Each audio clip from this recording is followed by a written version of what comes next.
Hello बच्चों। भाई हमने क्वेश्चन 6 जो है क्वेश्चन इससे पहले जितनी वीडियो डली है उनमें कवर कर लिए हैं।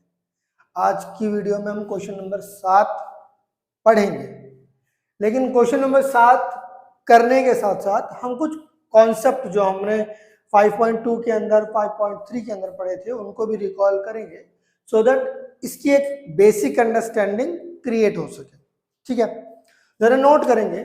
अगर मेरे पास यहाँ पर y है और इस पे रूट लगा है तो इसका मतलब ये क्या है, मेरे पास कुछ इस फॉर्म में है भाई e x इसकी पावर कितनी है 1/2।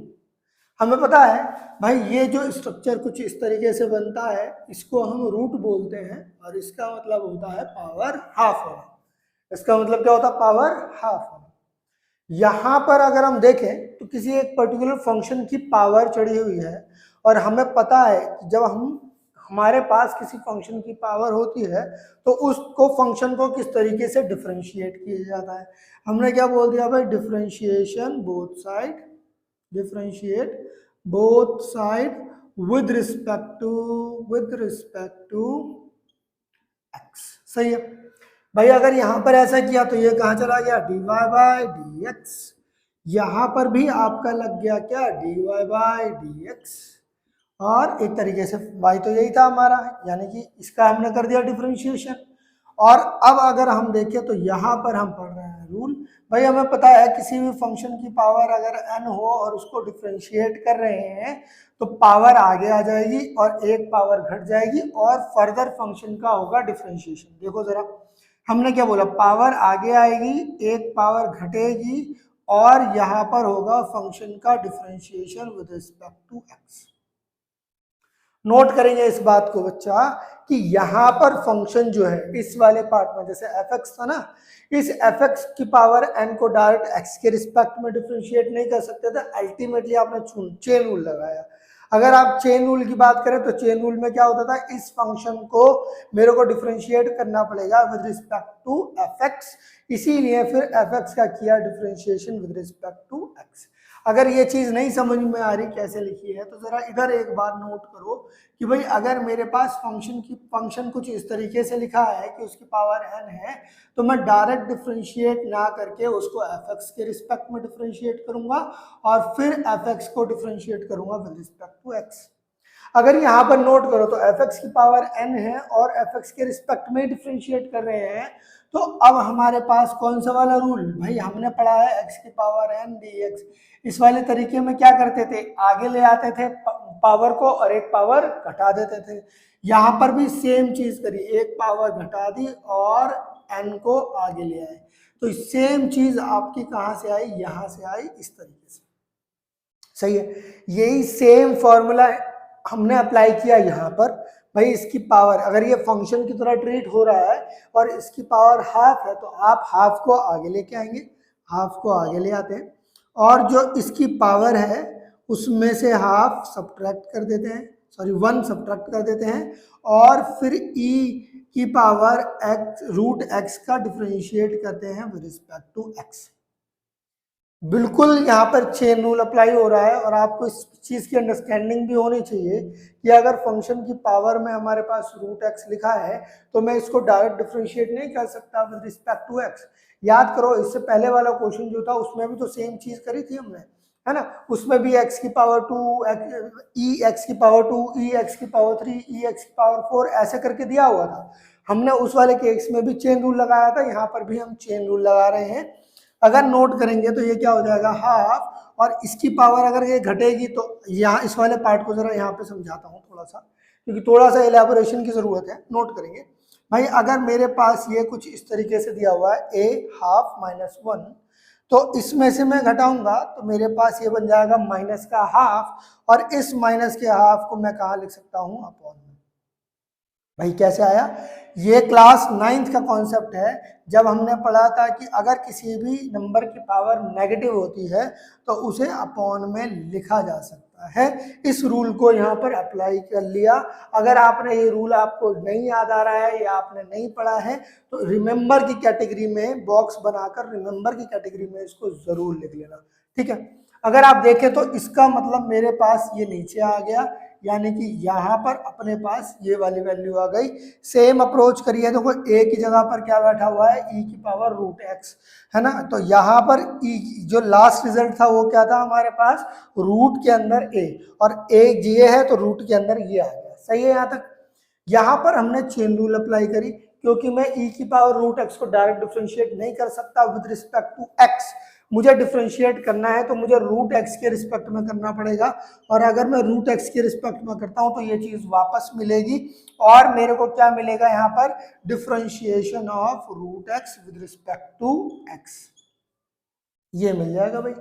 अगर अब आप इसको देखें तो मैं इसको सॉल्व करने के लिए डिफरेंशिएशन को लिखता हूं कुछ इस तरीके से कि भाई हमारे पास, इसको थोड़ा सा इलेबोरेट कर लेता हूं, यहाँ पर लिखूंगा डायरेक्टली, आपको भी डायरेक्टली लिखना है, लेकिन एक अंडरस्टैंडिंग होनी चाहिए कि ऐसा क्यों लिख रहे हैं भाई। अगर हम देखें तो इसकी पावर कितनी है, 1/2, और आप डिफरेंशिएट कर रहे हैं भाई। हमने रूल पढ़ा हुआ है, अगर x की पावर हमारे पास n है तो n को आगे लेके आते हैं, तो ये आगे आ गया, यानी कि 1/2 आगे आ गया, और जो रूट था ये मेरे पास क्या हो गया, इसमें से पावर घट गई। देखो मैं डायरेक्ट लिखूंगा क्योंकि मुझे डायरेक्ट ही लिखना है भाई। यहाँ पर ये अपने पास आएगा 1/√x, कैसे आया इस बात को समझो भाई। पावर आ गया ही 1/2, सही है। हमने क्या बोला था, पावर में से 1 घटेगा, पावर में से 1 घटा दिया भाई। अगर मैं इसको देखूं तो हमारे पास ये क्या बन गया, माइनस का 1/2। मैंने अभी अभी रूल बताया, अगर कोई चीज हमारे पास नेगेटिव में है तो उसे कहाँ ले आते हैं, नीचे ले आते हैं। इस हिसाब से देखोगे तो ये मेरे पास क्या हो जाएगा, 1/2√x। तो सेम चीज यहाँ पर लिखी है। ये बेसिकली कई बार आपका यूज होने वाली चीज है, आपको पता होनी चाहिए, सीधा कंक्लूजन याद होना चाहिए कि भैया इसका कंक्लूजन ये आता है। यहां तक पहुंच गए।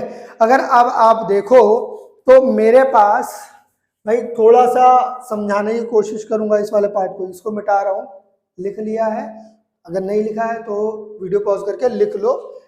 इंपॉर्टेंट चीजें हैं, याद होनी चाहिए कि भाई आखिरकार ऐसा क्यों कर रहे हैं, है ना। चलेंगे भाई, अब देखते हैं आगे क्या, आगे सिंप्लीफाई करना है। क्या करना है, सिंप्लीफाई करना है।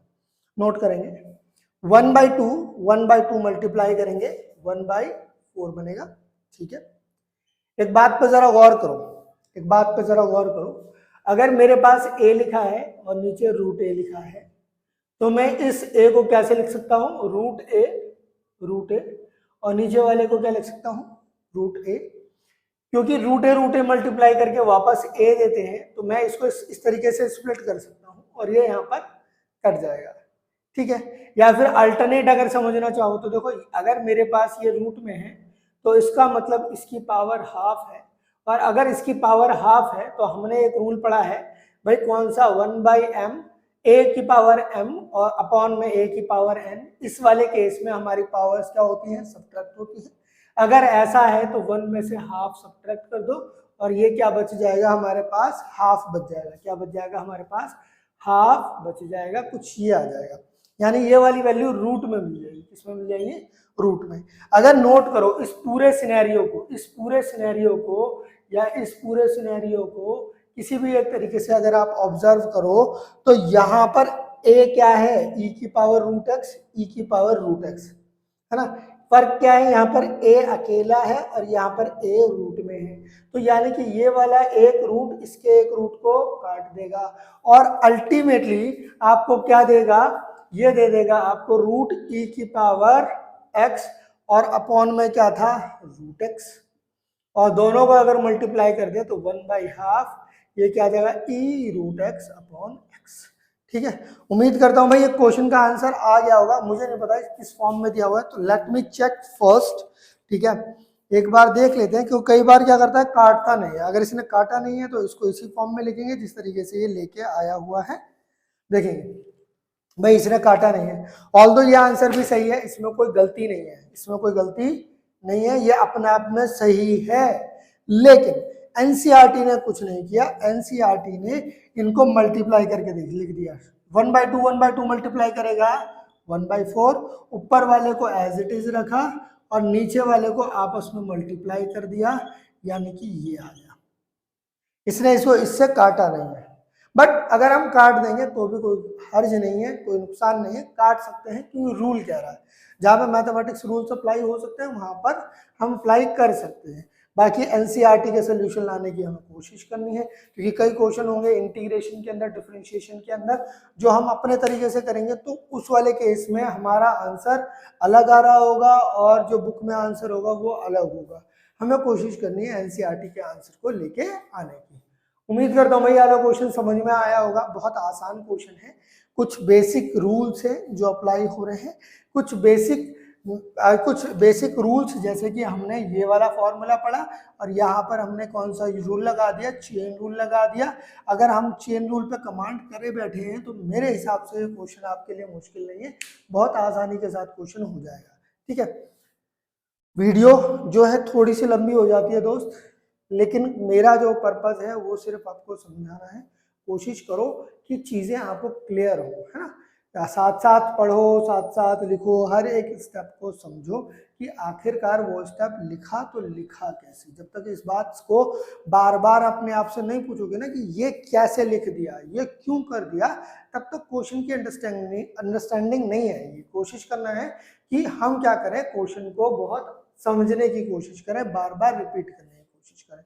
उम्मीद करता हूँ ये क्वेश्चन आपको समझ में आ गया होगा। मिलते हैं नेक्स्ट वीडियो में, टेक केयर, बाय बाय।